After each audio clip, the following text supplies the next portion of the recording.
పశ్చిమ గోదావరి జిల్లా పోడూరు మండలం జగన్నాథపురం, కవిటం, మినిమించిలిపాడు, గుమ్ములూరు, పొడూరు గ్రామాల్లో జనసేన ఎన్నికల ప్రచారం చేశారు. ఆచంట జనసేన పార్టీ అభ్యర్థి జవ్వాది వెంకట్రాం ప్రతి ఇంటికి తిరిగి జనసేన మేనిఫెస్టోను వివరించారు. గ్రామాల్లో చెరువు పూడికలు గత 20 సంవత్సరాలుగా నిలిచిపోయానని, దీంతో గోదావరి చెంతనే ఉన్న మంచినీటి సమస్య తీవ్రంగా ఉందన్నారు. జన్మభూమి కమిటీల పేరుతో అధికార పార్టీ నేతలు రాష్ట్రాన్ని అధోగతి పాలు చేశారని ఆరోపించారు జవ్వాది. జనసేన గెలిస్తే పేద, బడుగు, బలహీన వర్గాల కోసం సంక్షేమ పథకాలను అమలు చేస్తామన్నారు. ప్రచార కార్యక్రమంలో భారీ సంఖ్యలో జన సైనికులు, కార్యకర్తలు పాల్గొన్నారు.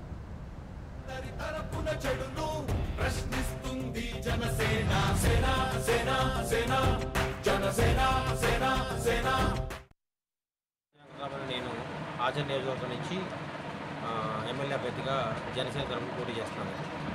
ఇవాళ నేను పోడూరు మండలంలో పోడూరు ఊరిలో పర్యటించడానికి వచ్చాను.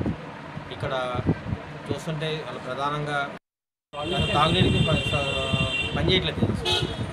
తర్వాత అలాగే వచ్చినప్పటికీ ఇక్కడ తాగునీటి వ్యవస్థ సమస్య కూడా అంటే పబ్లిక్ వ్యవస్థ నుంచి అసలు వాటర్ ప్రాబ్లం చాలా తీవ్రంగా ఉంది.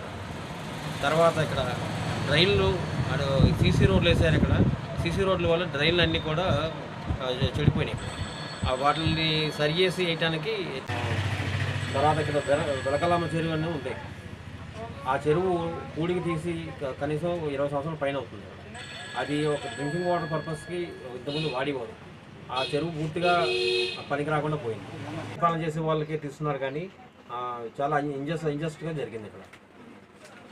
ఇక్కడ ఉన్న సమస్యలు, ఈ సమస్యలు అన్నీ కూడా మేము వచ్చిన తర్వాత ఖచ్చితంగా తీర్చి ఈ ఊరిని ఒక అభివృద్ధి చేసి పోడూరు ప్రజలకి నేను హామీ ఇస్తాను. For more updates, please subscribe 99 TV Telugu.